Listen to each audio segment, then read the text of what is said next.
오늘 본문의 말씀 의지해서 시편 강의 14번째 시간인데요. 내 안에 있는 것, 내 안에 있는 것. 우리 한번 따라해 볼까요? 시작. 내 안에 있는 것. 다시 한번 내 안에 있는 것.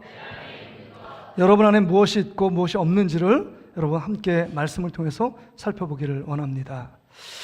여러분, 우리가 드라마나 영화 보는 거 좋아하시죠? 좋아하세요? 안 하세요? 별로 안 좋아하세요? 우리는 오직 말씀과 기도죠. 오직 말씀과 기도. 요새는 드라마 여러 가지 티빙부터 시작해서 OTT 방송들이 많이 나오잖아요. 넷플릭스부터 시작해서 언제든지 돌려볼 수 있고 또 계속 볼 수 있는 프로그램들이 이렇게 많이 깔려 있습니다. 말 안 했지만 드라마, 영화 많이 자주 보시는 분들 많을 겁니다. 그런데 여러분, 드라마를 통해서 그 다음에 영화를 통해서 왜 감동을 받고 감격하고 어떤 땐 눈물 돌리고 어떤 땐 슬퍼하고 괴로워하느냐? 그것은 그 안에 우리가 갖고 있는 시대의 상, 시대의 정신이 그 가운데 짙게 깔려 있기 때문입니다. 그러기에 요새 현대에 많은 영화들이 사람들에게 주목을 받고 아니면 드라마가 시청률이 높은 드라마면 그 안에 시대의 정신이 반영된 내용들이 가득 차 있습니다. 그러니까 공유점이 있다는 거죠. 나의 고민, 나의 아픔, 나의 기쁨들이 그 안에 담겨져 있기 때문에 우리가 공감하면서 여러 드라마와 영화를 많이 보는 것입니다.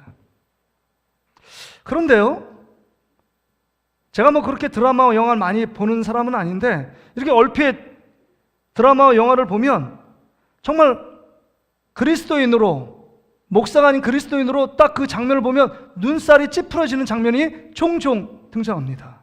저 장면 그냥 없어도 되는 장면을 왜 그 드라마 작가나 영화 작가가 왜 저 장면을 삽입해 놓았을까 하는 장면들이 곳곳에 담겨져 있습니다. 그 장면은 그것입니다. 이런 거예요. 겉으로는 회사원입니다. 겉으로는 사장입니다. 겉으로는 경건하고 착하고 선행을 하는 사람 같은데 그 이면에는 다른 사람을 속이고 사기치고 조폭 두목으로서 그 다음에 모든 이권에 관여하고 자신이 이익되는 것은 사람을 죽여도 그것에 별로 신경 쓰지 않는 사람, 이 사람이 그리스도인으로 비춰져 있다는 것입니다. 영화를 한번 보세요. 곳곳에 그 장면이에요. 교회 나와서 가지런히 하나님 앞에 예배드리고 있는 그 장면 속에 겉으로는 경건하고 하나님을 잘 믿고 섬긴다고 말하는 그 장면 이면에 보면 다른 짓을 하고 있습니다. 믿지 않는 자들이 그리스도인들에게 비춰지는 모습은 뭐냐? 이중적이고 가식적이고 외식적인 모습이 가득 담겨져 있는 모습을 그 짧은 드라마나 영화 속에 딱 장면에 삽입되어 있습니다. 그 장면 없어도 그 전체적인 흐름에 아무런 지장과 영향을 미치지 않는 것 같아요. 혹시 정말 기독교를 반대하는 그 기독교인이 그 극작가가 되어서 그렇게 정말 기독교를 공격하기 위해서 삽입했을까? 그런 작가도 있을 겁니다, 분명히. 그러나 그 안에는 기독교인들의 삶이 자화상에 대해서 그렇게 그려지고 있다는 사실을 부인할 수 없는 게 우리 마음에 씁쓸함을 더해주고 있습니다. 왜 우리가 그렇게 살아야 되나? 앞에서는 거룩하게 성경책을 들고 가 있지만 그 내면을 보면 정말 세상에 믿지 않는 자들부터 악하게 독한 방법으로 폭리를 취하고 있는 사람들의 모습이에요. 투캅스의 안성기, 경찰로서 참 멋지게 생활하는 것 같지만 그 이면에 많은 것 폭리를 갈취합니다. 그리고 수요일날 나와서 정말 하나님 앞에 회개합니다. 하나님, 저의 잘못을 용서해달라고. 그리고 더 잘 살게 해주십시오라고 기도하는 거예요. 요새는 그것뿐이 아닙니다. 쭉 드라마나 영화를 보면 곳곳에 그런 장면들이 숨겨져 있습니다. 왜 이런 모습으로 지금 기독교와 그 다음에 우리 성도들의 모습, 교회의 모습이 비춰지고 있을까 하는 것입니다. 여러 가지 이유와 요인이 있을 겁니다. 제가 분석하는 한 가지 이유, 그것은 그 안에 하나님이 없기 때문입니다. 하나님이 있음에도 불구하고 하나님이 있음을 잃어버린 자들의 모습이 그 속에 담겨져 있기 때문입니다. 그 삶이 변화가 없는 거예요. 그냥 믿지 않는 자들조차 손가락질하고 비아냥하고 조소하고 그 다음에 교회와 성도들에 대한 모습을 적나라하게 드러남을 통해서 너희들 이것밖에 안 되는 사람들이야 라고 폭로하고 싶은 것입니다. 여러분 안에 예수 그리스도가 계십니까? 하나님이 계십니까? 예수 그리스도와 하나님이 계시다면 우리의 삶에 우린 막 살지 못합니다. 막 행동하지 못합니다. 막 말을 쏟아내지 못합니다. 왜요? 하나님이 보고 계시고 듣고 계시기 때문입니다. 예수 그리스도를 믿는다고 말하지만 우리 안에 그 하나님 예수님이 없기 때문에, 잃어버렸기 때문에, 그분을 잊어버렸기 때문에 나오는 행동들입니다. 이런 면에서 보면 우리가 내 안에 예수 그리스도를 믿음으로 말미암아 내 안에 있는 것은 무엇이고 없는 것이 무엇인지를 분별하는 것, 이게 신앙생활의 기본입니다. 기본이지만 가장 중요한 것입니다. 오늘 찬양대가 찬양을 했습니다. 내 인생에 가장 복된 것, 예수 그리스도를 만난 것이라 그랬잖아요. 내 안에 가장 그 잘한 인생, 하나님 앞에 섬기는 것 후회가 없다라고 말하잖아요. 여러분, 내 인생 가운데 예수 그리스도를 만난 것이 가장 귀한 복이라고 생각하십니까? 아멘? 그렇다면 여러분, 우리의 삶은 달라져야 한다는 것입니다. 우리의 삶을 통해서 믿지 않는 자들이 비춰진 모습이 그런 이중적인 모습, 가식적인 모습이 아니라 정말 그리스도인은 달라, 뭔가 그리스도인은 나와 구별되는 게 있어 라고 그런 말을 들어야 되지 않을까요? 뭔가 자극과 뭔가 영향과 뭔가 도전을 줘야 되는데 이제는 우리 믿는 자들이 세상을 동경하고 세상에 끌려가는 우리의 모습들로 전락해 있는 것이 지금 사실입니다. 이런 관점에서 본다면 우리가 정말 내 안에 있는 것이 무엇이고 없는 것이 무엇인가를 생각해 보아야 합니다. 여러분은 예수 그리스도로 충만합니까? 내 안에 없는 건 다른 모든 것이 없어도 난 괜찮고 예수 그리스도 한 분만 나 안에 있으면 난 그것으로 만족하다, 충분하다, 이렇게 믿고 있습니까? 이거에 대해서 저는 늘 생각할 때 사도행전 3장의 내용이 생각납니다. 나면서 안진뱅이 된 거지의 모습이요. 성전 미문에 앉아 있습니다. 어떤 사람이 갖다 놓았을 겁니다. 왜냐하면 안진뱅이 때문에 걸을 수가 없습니다. 그런데 예배를 드리러 나오는 그 성도들을 바라보면서 정말 불쌍한 모습으로 표정으로 짓고 있습니다. 그래서 한 푼의 동전을 구걸함으로 생계를 유지할 수밖에 없는 구차하고 비참한 삶을 살고 있습니다. 그런데 한날입니다. 베드로 요한이 그 안진뱅이 거지를 바라보고 있습니다. 주목합니다. 너무 아마 이 거지는 기뻐했을 겁니다. 다른 모든 사람은 자기 쳐다보지 않고 성전을 들어가고 나가는데 자기를 주목한다는 것은 무언가 자기에 관심 있고 무언가 줄 마음과 의지가 있다는 것 아닙니까? 그래서 베드로 요한이 주목하여 주고 싶은 것이 있었습니다. 근데 이걸 주고 있는 것입니다. 사도행전 3장 6절 말씀 같이 한번 볼까요? 같이 읽어보겠습니다. 시작. 베드로가 이르되 은과 금은 내게 없거니와 내게 있는 이것을 내게 주노니 나사렛 예수 그리스도의 이름으로 일어나 걸으라 하고. 여러분, 여기 본문의 말씀 한번 보세요. 내가 없는 것이 분명히 있대요. 나에게 은과 금, 당신에게 던져줄 동전, 돈은 없다는 겁니다. 아마 이 말에 엄청나게 실망하지 않았을까요? 그런데 여기에 있는 것이 있대요.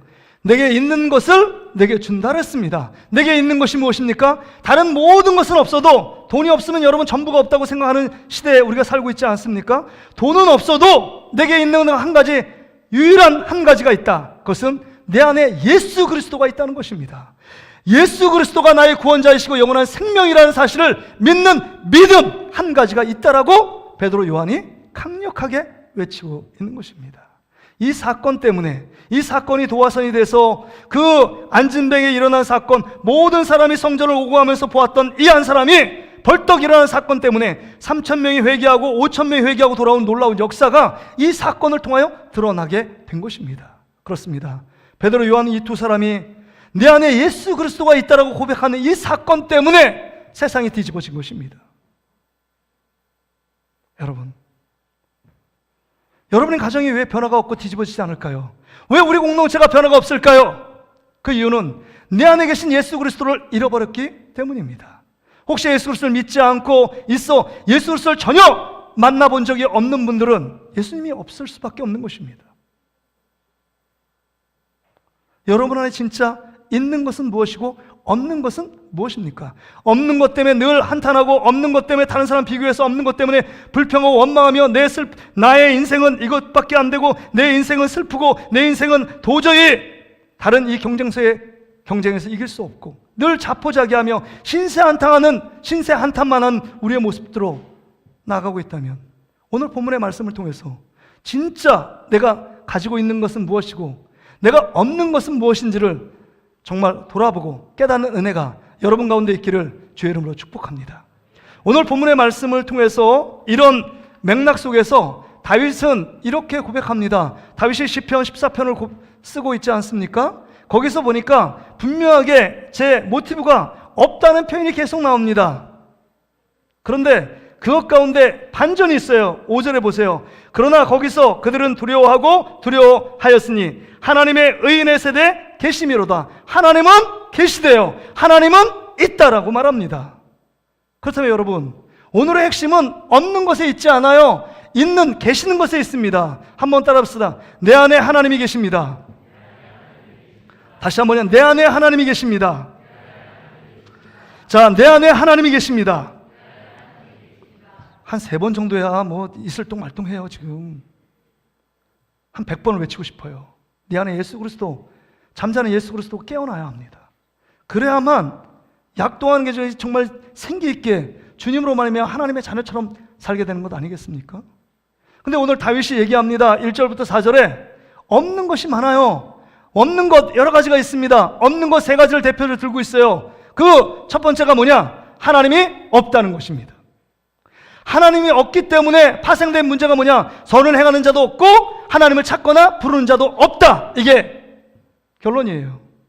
그러니까 불신자들에게 없는 것 3가지를 얘기하고 있는 것입니다.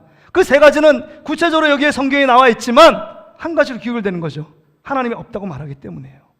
그래서 오늘 1절의 말씀을 보세요. 어리석은 자는 그 마음에 이르기를 하나님이 없다 하는도다. 이렇게 고백해요. 이때 어리석은 자가 누구일까요? 많이 배우지 못한 자, 지식이 없는 자일까요? 그럼 지혜로운 자는 많이 배우고 성경 말씀도 많이 알고 그 다음에 세상적인 지식도 많이 가진 자가 지혜로울까요? 아닙니다. 시편과 자문에 어리석은 자와 그 다음에 지혜로운 자의 그 기준은 뭐냐? 하나님이 있는 자는 지혜로운 자고, 하나님 믿는 자는 지혜로운 자고, 하나님 없어 하나님을 불신하는 자는 미련한 자입니다. 그렇다면 여러분들은 다 이 2부 예배, 온 가족 예배까지 드리는 여러분들은 하나님을 내 안에 있다는 분은 여러분 어리석은 자가 아니라 지혜로운 자인 줄 믿습니다. 하나님이 우리를 그렇게 평가하신다는 거예요. 근데 불신자, 내 안에 하나님이 계시지 않는 이 사람들은 얘기합니다. 자기 자신이 얘기해요. 나 하나님 없어. 하나님 있긴 어딨어. 이런 이성적인 시대, 정말 합리적인 시대, 정말 보이지 않는 하나님이 있다고 말하고 그것을 예배하고 찬양하고 기도하는 너희들 참 어리석다, 이렇게 말하고 있는 것입니다. 그러니까 여러분, 하나님이 없는 사람은 세상 가운데 기준이 하나님이 되지 않습니다. 하나님이 기준이 아니라 나 자신이 기준이 됩니다. 내가 원하는 대로 내가 좋은 거 행하는 것이 선이고 내가 나쁜 것은 악이에요. 이게 포스트 모더니즘의 시대적인 정신 아닙니까? 그러니까 내가 좋은 것은 선이고 내가 싫어하는 것은 악이에요. 그래서 여론이라는 게 참 무서운데, 많은 사람이 다 좋아하면 그것이 문화가 되고 그것이 여러분 법이 됩니다. 간통죄 폐지됐어요. 간통죄는 당연히 죄입니다, 하나님 앞에서. 그럼에도 불구하고 모든 사람이, 대부분 많은 사람들이 간통죄 죄가 아니야, 뭐 사랑하는 사람끼리 할 수 있는 거지. 많은 사람이 좋아하고 많은 사람이 찬성하면 법도 폐지합니다. 법도 만들고요. 국회의원들이 자기 표를 의식한지 모르지만, 그 사람이 동성애 연애를 하는지 모르지만 동성애와 동성결혼을 합법화시키려고 하는 움직임이 국회에서 일어나고 있어요. 그래서 차별적인 금지법, 포괄적인 평등법을 내가 만들지 말도록 우리가 함께 기도하고 막아야 한다라는 이 얘기를 하고 있습니다. 많은 그리스도인들은 그걸 반대합니다. 그런데 자기들이 좋다는 거예요. 퀴어 축제하는 거 우리들만 했을 때 우리가 좋은데 왜 니들이 뭐라고 해? 니들이 반대 피켓 들 이유가 뭐가 있어? 너희들도 뭐 집회하지만 우리들도 퀴어 축제를 통해서 우리의 인권, 소수의 인권을 대변하고 있는데 왜 이 축제를 반대하는 거야? 라고 얘기합니다. 사람들이 점점 좋아하고 사람들이 점점 인정하면 그것이 선이 되는 것입니다. 이 선이라는 것은, 선은요 절대적으로 하나님 안에 속한 것이에요. 그래서 우리 믿지 않는 자들 안에 하나님을 믿으려고 하는 마음도 없고요, 그 다음에 이런 어떤 선을 행할 수 있는 마음, 행할 수 있는 능력이 없습니다. 그러기에 여러분, 이 자들에게 파생된 하나님이 없다고 말하는 자들은 기준이 없기 때문에 선을 행하는 자가 하나도 없어요. 그래서 로마서 3장에 보편적인 죄악들을 얘기하는 것이 아닙니까? 의인은 없나니 하나도 없고 하나님을 깨닫는 자도 없고 하나님 찾는 자도 없고, 여러분 선을 행하는 자도 하나도 없다라고 얘기하는 것입니까? 그래서 여러분 1절 중반절에 보세요. 그들은 부패하고 그 행실이 가증하나 선을 행하는 자가 없도다. 3절에도 다 치우쳐 함께 더러운 자가 되고 선을 행하는 자가 없으니 하나도 없다. 왜요? 그 기준이 나 자신이에요. 내가 왕 되고 내가 주인 되어 살아가기 때문에, 여러분 선을 행하는 자, 자기 기분과 감정과 뜻대로 살아가기 때문에 선이 없습니다. 하나님이 원하는 선의 기준에 이를 수 있는 사람은 한 명도 없어요. 근데 여러분, 이 자들의 또 다른 특징, 하나님이 없다고 말하는 자들의 특징이, 내가 왕이 되고 자기 소견에 옳은 대로 행하니까 자기들만의 리그가 있습니다. 이 세상이 전부라고 생각합니다. 죽음 이후를 생각하지 않아요. 이 세상이 전부라고 생각합니다. 자기 지각을 갖고 있지만 지각이 마비되어 있습니다. 그래서 세상을 사는 것이 마약 주사를 맞은 것처럼 몽롱하게 사는 겁니다. 그리고 나의 기쁨, 나의 만족을 따라 살아갑니다. 그러니까 그 가운데 어려움이 닥쳐도 기뻐도 그 가운데 여러분 하나님을 찾는 사람이나 하나님을 부르는 사람이 없습니다. 그 안에 하나님이 없기 때문이죠. 이게 지금 세상의 불신자들의 세상 가운데 없는 사회의 특징입니다. 이게요. 소망이 없어요. 그런데 문제는 지각이 마비됐는데 지옥을 향해 달려가도 그것이 지옥인지 모르고 계속 달려가는 것입니다. 불구덩인지도 모르고 불구덩이를 향해 달려갑니다. 왜요? 치명적인 사단이 그들의 마음을 사로잡고 있기 때문입니다. 이 세상을 신으로 섬겨 네가 왕이야, 네 마음대로 해, 네 고집대로 해, 네가 편한 대로 해, 네가 좋은 건 선이고 네가 나쁜 건 악이야, 그거 네가 하는 대로 계속 달려가. 그럼 죽음 앞에 이르는 것입니다. 그거 하다가. 그래서 하나님을 찾거나 하나님을 부르는 자도 없습니다. 이게 4절 말씀 아니에요? 4절 보세요. 죄악을 행하는 자는 다 무지 아니야. 그들이 떡 먹듯이 내 백성을 먹으면서 여호와를 부르지 아니하는도다. 2절에도 보세요. 여호와께서 하늘에서 인생을 굽어 살피사 지각이 있어 하나님을 찾는 자가 있는가 보려 하신즉 찾는 자가 없다는 거예요. 이게 하나님 없는 자의 특징은 보세요. 선을 행하는 자도 없고 하나님을 찾거나 부르는 자도 없다는 거예요. 없어요. 끝났어요. 없어요. 그런데 오늘 다윗이 이야기하는 것 아닙니까? 없는 게 중요한 게 아닙니다. 있는 게 중요해요. 5절 말씀에 이제 다윗이 만난 하나님, 내가 경험한 하나님을 지금 증거하고 있습니다. 그 사회의 부조리, 사회의 악한 권력과 악한 부유한 재물 갖고 권력을 삼아서 가난한 자와 그 다음에 정말 그 의롭게 사는 자들을 힘들게 만들고 압제하고 고통하는 그들을 앞서서 이렇게 얘기하는 것입니다. 고통받는 여러분들이요, 여러분 너무 그것 때문에 절망하고 낙심하지 마십시오. 왜? 하나님이 계십니다 라고 얘기해요. 자, 5절 보세요. 그러나 거기서 그들은 두려워하였으니 하나님이 의인의 세대에 계심이로다. 하나님이 의인의 세대에 계시다, 의인에게 계시다는 겁니다. 하나님의 은혜로 믿음으로 말미암아 의롭게 칭함받은 우리들이 의인 아닙니까? 우리가 잘나서요? 조건이 있어서 그렇지 않습니다. 하나님의 은혜로 우리가 예수 그리스도를 믿게 됐잖아요. 믿게 된 우리들에겐 하나님이 있다라고 말합니다. 그 하나님이 있어요. 다윗이 언젠가 모르지만 하나님이 있음을 믿고 믿음 가운데 살며 이렇게 얘기하는 것입니다. 하나님이 없는 자에겐 두려움과 근심과 불안, 초조가 네 삶 가운데 넘치지만 하나님이 계신 자에겐 확신이 있다는 겁니다. 평안이 있다는 거예요. 그래서 여러분, 하나님이 계심을 늘 다윗은 고백하고 있습니다. 하나님이 삶의 기준이었습니다. 하나님이 계시고 하나님이 있기에 그 하나님을 의식하며 삶을 샀습니다. 그래서 엘라 골짜기의 골리앗 앞에 너무 불가능한 전쟁입니다. 불가능한 싸움입니다. 그 장수가요 40일 조석 아침 저녁으로 으르렁거립니다. 골리앗 장수가, 야 너희들 이 무리들 이스라엘 무리들 싸워서 나를 이기면 블레셋 민족이 증거로 하고 내가 이기면 너희들 내 앞에 굴복해야 돼. 이런 거예요. 하는 겁니다. 그리고 하나님의 군대를 계속 조롱하고 욕합니다. 그걸 듣지 못해 뭐 의문을 참고 한 명이라도 딱 나가면 좋았는데 한 명도 개미새끼 한 마리나 나가는 자가 없습니다. 도시락 배달, 형들의 도시락 배달, 그 전쟁통에 굶진 않을까 해서 아버지가 도시락 배달하라고 그 심부름하고 있는 다윗이 그 얘기를 듣고 너무 열받아서 의문을 참지 못하고 나가는 것 아닙니까? 어떤 자는 이 다윗이 중2였기 때문에 중2병이 걸려가지고 사리 분별 못하고 내가 나갔다, 이거 아니잖아요. 나갔습니다. 나가서 골리앗 장수를 이길 수 있는 힘이 하나님이 계시기 때문입니다. 여호와의 이름을 의지하고 하나님이 계심을 믿고 믿음 가운데 불가능한 싸움을 전쟁에서 승리합니다. 하나님이 계시기 때문에요. 사울 왕과의 그 정말 자기의 부당하게 자기가 이 다윗이 사울 왕을 해코지 한 게 있습니까? 괴롭힌 게 있어요? 없어요. 그럼에도 불구하고 13년 이상 동안 계속적으로 다윗을 괴롭힙니다. 전 지역의 이스라엘 지역의 스파이를 다 심어가지고요, 다윗의 행동을 일거수일투족을 보고하게 만듭니다. 아, 여기에 다윗이 나타났습니다. 저기 이동하고 있습니다. 다 첩보가 들어오는 거예요. 그러니까 하루를 편하게 살아갈 날이 어디 있겠습니까? 빚에 쫓겨보신 분들은 빚 독촉에 전화 받으면 전화만 와도 막 심장이 두근두근 거리는 거 아닙니까?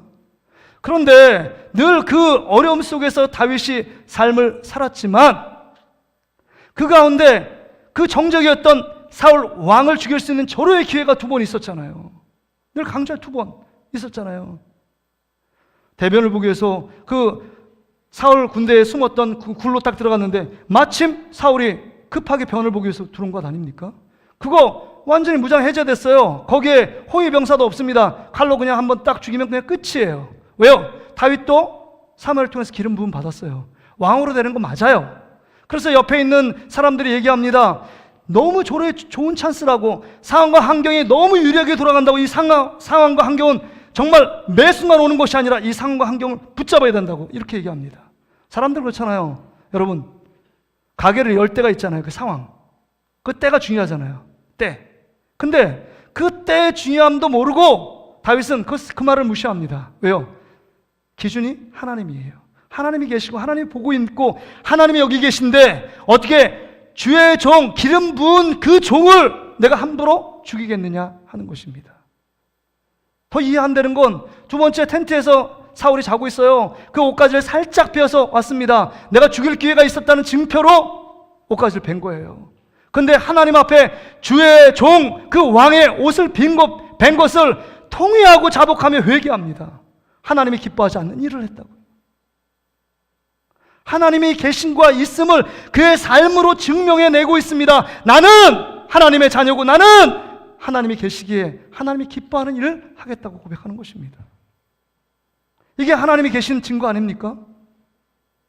다윗을 통하여 하나님이 계심을 지금 증명해내고 있습니다. 다윗이 가는 전쟁, 하나님의 사람이 가는 그 전쟁 속에 백전백승합니다. 전쟁에서 졌다는 기록이 없어요. 또한 정말 다윗이 있음으로 점점 나라가 부강해졌더라, 이런 표현이 나옵니다. 다윗이 가는 곳마다 형통했더라, 이런 말이 나옵니다. 왜 그럴까요? 하나님이 그와 함께 하셨기 때문입니다. 시퍼렇게 살아계신 하나님이 그와 함께 계셨고 그를 붙들고 계셨기 때문에 그런 놀라운 증거들이 나타나게 된 것입니다. 여러분 안에 하나님이 계십니까? 야곱, 구약의 여러분 잘 아는 야곱은 하나님이 계시다는 그 사실을 알기 전까지 자기의 인간의 노력과 열심을 갖고 에서 형의 장자권도 빼앗고 그 아버지의 그 축복권도 빼앗아 하여튼간 좋은 것만 있으면 다 수집하고 자기의 목적을 이루기 위하여 수단과 방법을 가리지 않는 사람이 야곱입니다. 그 엄마 리브가 마찬가지예요. 그런데 여러분, 그 장자권을 빼앗은 그것을 에서가 알고 칼로 이 동생을 죽이려고 혈안이 되어 있습니다. 그것을 알고 어머니 리브가가 빨리 피난하래요. 피난길을 갑니다. 이제 누구 하나 의지할 게 없어요. 호련단신 혼자 떠납니다. 여러분, 야생 짐승의 위험이 깔려 있어요. 도처의 도둑들이 자신의 생명을 위협하려고 기다리고 있습니다. 그런 가운데 베델에서 돌베개를 베고 정말 비참하게 자고 있는 것 아닙니까? 자고 있을 때 하나님이 야곱에게 나타납니다. 그러고 이렇게 하나님 말씀하시죠. 창세기 28장 14절에 보면 이렇게 말합니다. 자, 화면을 보세요. 내 자손이 땅의 티끌같이 되어 내가 서쪽과 동쪽과 북쪽과 남쪽으로 퍼져나갈지며 땅의 모든 짐승이 너와 내 자손으로 말미암아 복을 받으리라. 하나님이 복을 주시겠다고 야곱에게 얘기해요. 이게 하나님의 주권 아닙니까? 무조건적인 하나님의 복을 약속합니다. 15절도 보세요. 내가 너와 함께 있어 내가 어디로 가든지 너를 지키며 너를 이끌어 이 땅으로 돌아오게 할지라. 내가 내게 허락한 것을 다 이루기까지 너를 떠나지 아니하리라. 내가 너와 함께 있다. 난 살아계신 하나님이다. 이렇게 얘기하는 것입니다. 네가 어디로 가든지. 우리 16절 말씀은 이 말씀 하려고 제가 읽은 거거든요. 같이 한번 읽어보겠습니다. 시작. 야곱이 잠이 깨어 이르되 여호와께서 과연 여기 계시거늘 내가 알지 못하였도다. 지금 여기에 계신 하나님, 그 전에도 의식하지 못했지만 함께 계셨습니다. 그런데 이 베델 사건을 통해서 하나님이 나와 함께 하시는 임마누엘의 하나님이 되심을 깨닫게 된 것입니다. 여러분, 야곱의 삶이 베델 이전과 베델 이후의 사건으로는 구분이 돼요. 베델 이후에 라반에 있는 삼촌에게 가서 엄청나게 어려움을 당하지만 그 가운데 하나님이 그 모든 일을 행하실 걸 알고 주어가 하나님이 되었습니다. 자신은 그 하나님 뒤로 숨습니다. 하나님이 계시고 하나님이 있음을 믿음으로 고백하며 나아갈 때 그 삶이 변화되었습니다. 이제는 예전에 그 술수와 권모술수와 내가 갖고 있는 지혜와 능력으로 삶을 살았는데 이제 하나님의 지혜와 힘으로 그 일들을 살아냅니다. 하나님이 계시기 때문에 하나님이 계십니다. 근데 우리의 문제는 뭘까요? 하나님이 없는 자처럼 행동합니다. 그냥 내 행동, 말, 행동에 조심이 없어요. 왜? 하나님이 없으니까. 내 마음대로. 내가 왕이니까. 여전히 내가 왕이에요. 사사기 시대에 그 왕이 없으므로 내 소견에 옳은 대로 행하니라. 이게 지금 우리 시대 아닙니까? 그래서 책 하나를 제가 한번 추천합니다. 제가 오래전에 읽었던 기억이 있는데요. 내 안에 하나님이 없다. 필립 얀시가 쓴, 만약 도서관에 없으면 이거 비치해 주세요. 내 안에 하나님이 없다. 필립 얀시는 하나님이 계심에 대한 영성 작가로 아주 유명한 작가입니다. 근데 고백해요. 내 안에 하나님이 없다. 왜 하나님이 없다고 말하는 것일까요? 이게 역설적인 것입니다. 하나님이 계심에도 불구하고 하나님과 인격적인 교제, 하나님과의 그 친밀한 사귐이 없을 때 하나님이 없는 모습으로 우리 삶이 나타난다는 거예요. 하나님께 말씀 보지 않고 기도도 하지 않고 하나님 앞에서 주님 안에서의 찬양과 예배 속에 하나님이 우리 아빠 아버지 되심과 하나님이 내 안에 계신 그 주님 앞에 그 주님을 친밀한 교제가 부재하니까, 그 교제가 없다 보니까 우리 삶 가운데 하나님이 없는 것처럼 나타나게 된다는 것입니다. 그래서 저 책은 하나님이 없는 책이 아니라 하나님이 완벽하게 계심을 증거하는 책입니다. 그래서 고통과 괴로움 속에서 내가 하나님께 기도하는데 침묵하고 그 다음에 고통과 괴로움에서 왜 나를 보호하고 지키지 않는가, 이에 대한 고민이 그 안에 담겨져 있는데, 그때 하나님이 없는 게 아니라 그때도 하나님이 일하고 계시고 너를 붙들고 있다는 것입니다. 그러게 여러분, 하나님이 있다, 이런 엄청난 축복, 이 믿음이 있는 자에게 나타나는 두 가지 특징이 있어요. 우리에게 주시는 축복. 여러분 보세요. 우리에게 피난처가 있다는 겁니다. 뭐가 있다고요?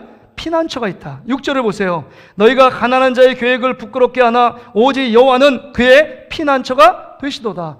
여호와가 나의 피난처가 되신다는 거예요. 하나님이 계신 사람들은요, 연약합니다. 부족함이 있어요. 지혜도 없고 은사도 없고 능력이 없을 수도 있습니다. 그럼에도 불구하고 어떤 큰 일을 만날 때 하나님께 엎드린다는 거죠. 왜요? 피난처 되시는 주님이 계시니까요. 한번 따라합시다. 피난처 되시는 주님이 계십니다. 다시 한번요. 피난처 되시는 주님이 계십니다.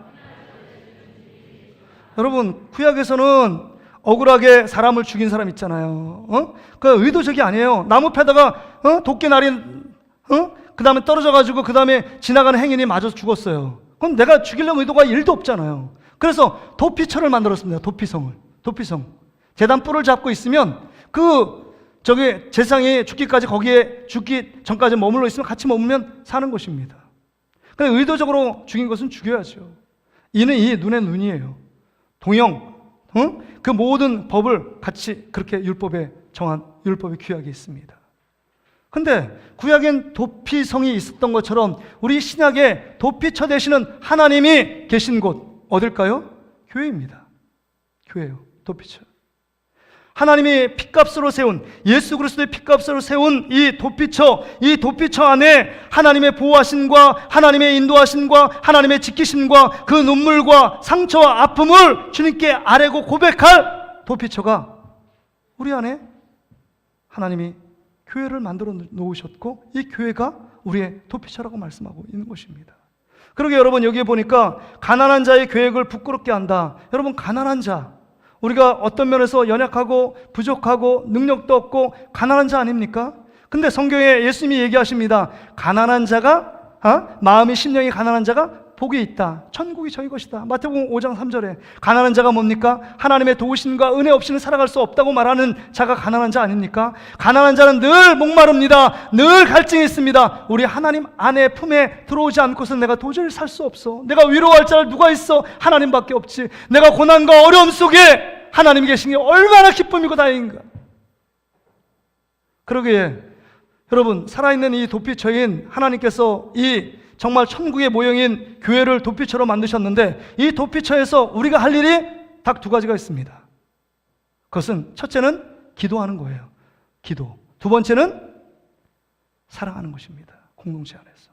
그래서 여러분, 이 말세를 만날 때 베드로 사도가 우리에게 이 영적인 공격, 사단이 우리를 막 허물고 하나님을 잃어버리게 만들고 하나님께 관심보다는 세상에 관심 갖도록 만드는 이 시대적인 풍조를 이끌어가고 있는 사단이, 이 정말 판을 치고 있는 시대에 사단을 대적하며 하나님께 집중적으로 기도하고 뜨겁게 사랑하라고 말합니다. 그래서 베드로전서 4장 7절 8절 우리 같이 한번 읽어볼까요? 베드로전서 4장 7절 8절이요. 같이 읽어보겠습니다. 시작. 만물의 마지막이 가까이 왔으니 그러므로 너희는 정신을 차리고 근신하여 기도하라. 8절이요. 무엇보다도 뜨겁게 서로 사랑할지니 사랑은 허다한 죄를 덮느니라. 여러분, 하나님께 기도하는 겁니다. 사단이 호시탐탐 여러분의 영혼을 노리고 있어요.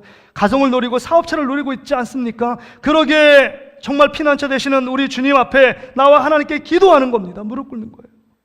또한 이 어려움들을 이겨내기 위해서는요, 뜨겁게 사랑하는 겁니다. 뜨겁게.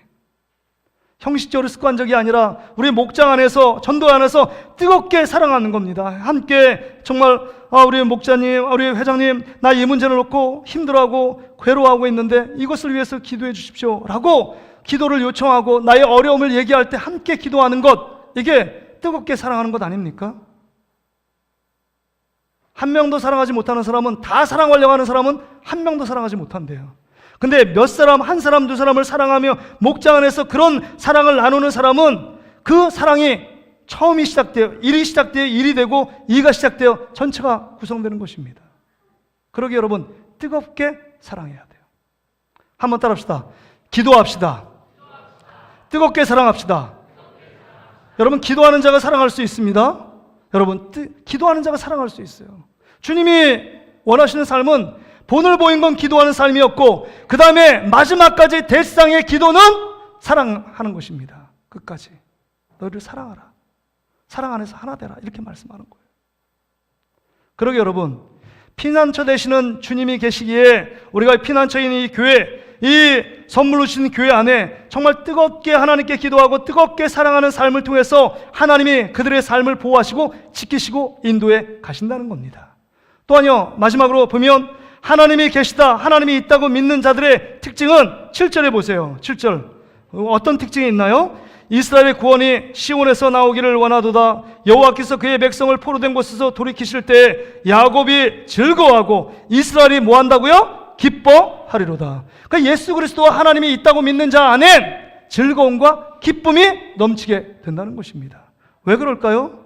우리 안에 구원받을 자격과 조건이 안 되는 우리를 예수님이 십자가에서 자기 몸을 희생하고 자기 살을 찢고 피를 흘려 주심으로 우리를 구원하셨고 영원한 영생을 주셨고 하나님 나라 천국을 소유할 수 있는 친백성을 삼으신 것이 얼마나 기쁨과 감격입니까? 그러니까 여러분, 예수님만 바라보고 예수님을 생각하면 우리 안에 기쁨이 막 넘쳐요. 근데 예수를 바라보지 않고 세상을 자꾸 묵상하고 나 자신의 능력을 묵상하면 늘 밥맛이 떨어지고 슬프고 우울합니다. 여러분, 그래서 다윗이 시편 16편 11절에 이런 고백을 해요. 다윗이 이런 고백을 합니다. 보세요. 한번 화면을 한번 띄워보세요. 자, 같이 한번 읽어볼까요? 시작. 주께서 생명의 길을 내게 보이시리니 주의 앞에는 충만한 기쁨이 있고 주의 오른쪽에는 영원한 즐거움이 있나이다. 영원한 영생의 길을 주신 그 하나님이 우리 안에 좌우편에 즐거움과 기쁨을 허락해 주신다고 말씀합니다. 그러게 예수 그리스도를 믿는 자는 기쁨이 있어요. 잔치가 있어요. 복음서에 보면 잔치가 그렇게 많습니다. 여러분, 탕자가 돌아왔어요. 그 하나님 아버지 잔치합니다. 소를 잡고 잔치를 해요. 왜요? 예수 그리스도를 믿어 회개하고 돌아온 자에게 그 기쁨이 충만한 겁니다. 삭개오가요, 예수 그리스도를 만나 구원을 받고 나서 잔치합니다. 예수님을 초청해서. 그래서 재산의 반을요 떼줍니다. 인생의 전부가 돈이라고 생각했는데 돈을 다 나눠주고, 그 다음에 내가 어떤 사람을 빼앗고 토색한 일이 있으면 4배로 갚겠대요. 돈이 문제가 아니라는 거예요. 이제 예수 그리스도가 나의 구원자, 생명 되신 그분이 나와 함께 있는 그것 때문에 마음속에 기쁨과 말할 수 없는 즐거움이 넘쳤다고 하는 것입니다. 요한복음 4장의 수가성 여인이요, 예수 그리스도를 만나고 대인기피증, 우울증을 다 사로잡고 동네방네 가서요, 전에는 동네 사람의 따스한 눈총 때문에 12시에 오전에 가가지고 우물 기를 수밖에 없는 기구한 인생이 있는데 그 모든 거 다 청산하고 동네방네 가서 예수 그리스도, 내가 경험한 나를 구원하신 예수 그리스도 너희들 와서 보라 라고 담대히 증거하잖아요. 너무 담대히 증거해서 사마리아 사람들이 너무 많이 몰려와서 이틀 동안 예수 그리스도와 함께 부흥회를, 집회를 인도하잖아요. 최초의 부흥이에요. 사마리아 땅에 그 한 사람이 변화된 그 기쁨과 감격이요. 마리아는 300데나리온, 자기의 결혼 지참이고 자기 인생의 정말 마지막 이 보물이라고 생각했던 이 향유 옥합을요, 예수님을 위하여 능히 깹니다. 왜요? 부활의 주님이고 나를 위해 십자가에 죽으실 예수 그리스도, 그분이 나의 구주가 되심은 때문에 그 기쁨, 나와 함께 하시는 그분, 나를 위해 오신 그 주님 앞에 그 기쁨과 감격을 주체할 수 없어서 향유 옥합을 깨는 것 아닙니까? 그 향유 옥합이 3,000데나리오든지 30,000데나리오든지 3조가 돼도 아마 주정 없이 깼을 겁니다. 그 기쁨을 주체할 수 없었어요.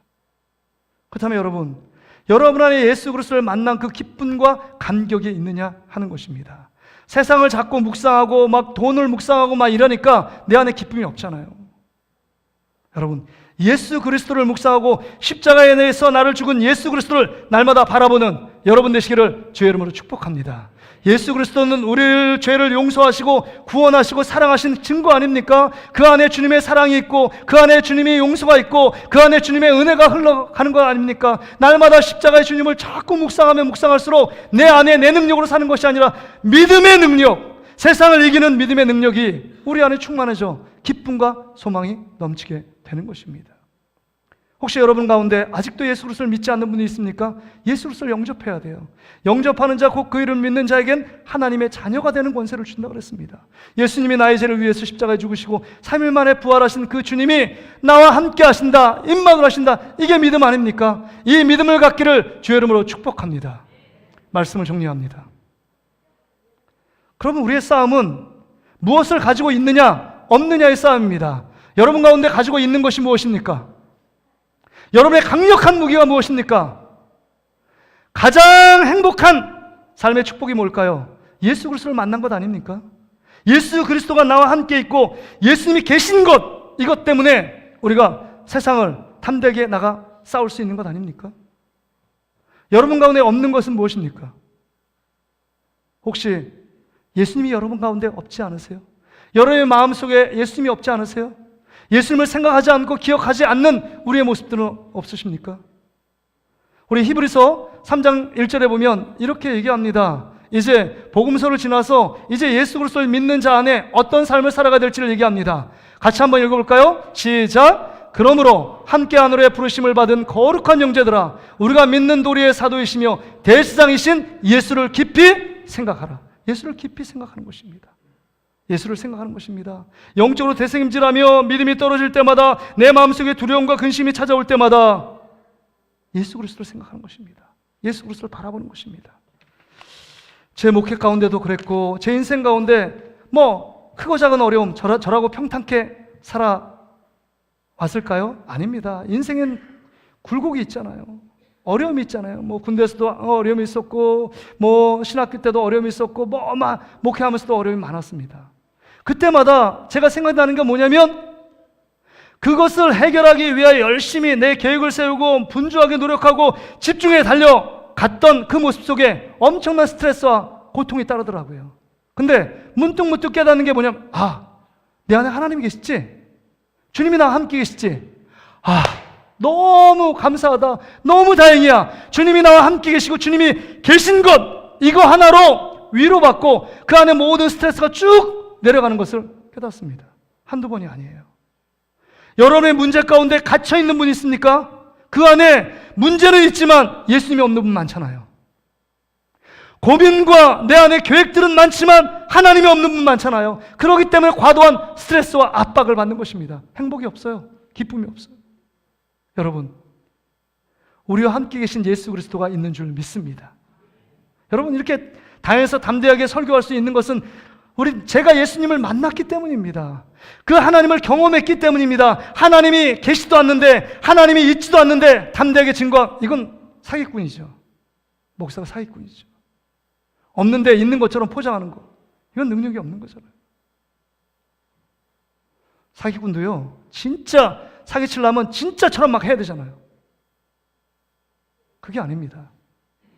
예수 그리스도를 만나고 말씀을 통해서 예수 그리스도가 누구인지를 경험하니까 진짜 예수님만이 진짜 즐거움과 기쁨이구나, 이걸 깨닫습니다.